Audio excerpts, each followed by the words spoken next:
It was still dark when the alarms shattered the silence, a shrill metallic wail echoing across the mountain valley. The guards at Blackstone Penitentiary had been trained to recognize the difference between routine noises and trouble, and this sound meant only one thing. Someone had breached the unbreachable. At 4:03 a.m., a flashlight beam swept across cell block B. Cell 34B's metal door hung slightly ajar, something that should have been impossible from the inside. Inside the cell, the bed was made perfectly, the blanket tucked so tight you could bounce a coin off it, except the man who belonged in it was nowhere to be found. His name was Marcus Kane, and to those who had followed his story, this wasn't the first time he'd slipped through the fingers of law enforcement. In fact, this was his third prison escape, a record so improbable it sounded like fiction. Marcus Kane wasn't a petty criminal. He was meticulous, intelligent, and patient in a way that unnerved even the hardest guards. Convicted at 27 for armed robbery and the murder of a security guard during a botched heist, he was sentenced to life without parole. Most men would have resigned themselves to die behind bars. Marcus, however, looked at prison not as a cage, but as a puzzle, one he intended to solve. His first escape, nearly 15 years ago, had been nothing short of legendary. In the winter of 2010, during a snowstorm that cut power to the entire eastern wing of Grayford State Prison, Marcus hid inside a laundry cart, breathing through a slit in the fabric as it rolled past the unpowered security gates.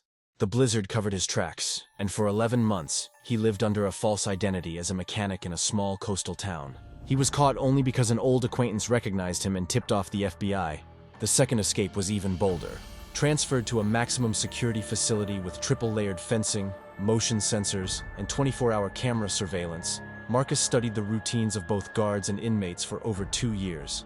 He befriended a kitchen worker, bribed him with stolen commissary goods, and one night, during dinner prep, he crawled through an unmonitored vent that led directly into the administrative wing. Wearing a stolen maintenance uniform, he walked out the front gates carrying a mop bucket. He remained free for 3 years, traveling through Canada under forged documents, until a joint task force tracked him to a motel outside Montreal. Blackstone Penitentiary was supposed to be the end of the road, a prison so secure it was often compared to Alcatraz. Built into a remote mountain, with steep cliffs on one side and a sheer drop into icy rapids on the other, escape seemed impossible. Marcus arrived there in 2020, and for 4 years, he played the role of the perfect inmate. He never started fights, never complained, and worked quietly in the prison library. Guards began to see him as just another aging convict, a man whose glory days were long behind him. That was his greatest weapon, invisibility. The night of the escape, fog rolled in thick from the river, swallowing the prison grounds in a ghostly haze. At 3:47 a.m., the cameras in cell block B went dark for exactly 14 seconds, just long enough for Marcus to slip out of his cell, his absence unnoticed until the next guard rotation. By the time the cameras flickered back to life, his bed was empty.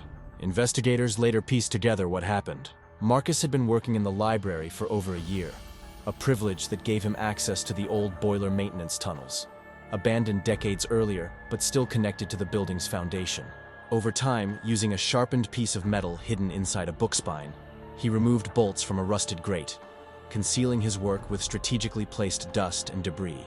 On the night of the escape, he pried the grate open, slid into the narrow tunnel, and crawled for nearly 300 feet in complete darkness, guided only by memory and touch. The tunnel led to an exterior maintenance hatch locked from the outside, but Marcus had studied the hatch for months through the bars of a basement storage window. He knew that if he could loosen the hinge pins from the inside, the lock wouldn't matter. And so he did. By 4:15 a.m., Marcus had emerged from the hatch into the fog-shrouded yard, crawling on his stomach to avoid motion sensors. Here, the most dangerous part began, scaling the outer fence without triggering the vibration alarms. Somehow he managed it, likely using folded blankets to muffle contact with the wire mesh. By 4:28 a.m., Marcus Kane vanished into the forest beyond the electrified barrier. For the next 72 hours, the manhunt was relentless. Helicopters swept the treetops, drones scanned thermal signatures, and roadblocks choked every exit from the valley. But Marcus was a master of misdirection. He left a trail of footprints leading to the riverbank, making it look as though he'd been swept away by the current. In reality, he doubled back, stealing a guard's civilian jacket from a nearby supply shed and hitching a ride with a logging truck before dawn. The last confirmed sighting came from a gas station security camera 2 towns over. Marcus stood at the counter, his hair freshly cut, buying a bus ticket to somewhere the cameras didn't cover. From there, he vanished, again. Authorities have offered a $500,000 reward for information leading to his capture, warning the public that Marcus Kane is both highly intelligent and extremely dangerous. But for those who know his story, there's a darker question lingering. Is Marcus escaping because he wants freedom? Or because he's planning something far worse on the outside? Because if history has taught us anything, it's that Marcus Kane never runs without a destination in mind. And if he's out there now, watching, waiting, someone, somewhere, may already be his next target.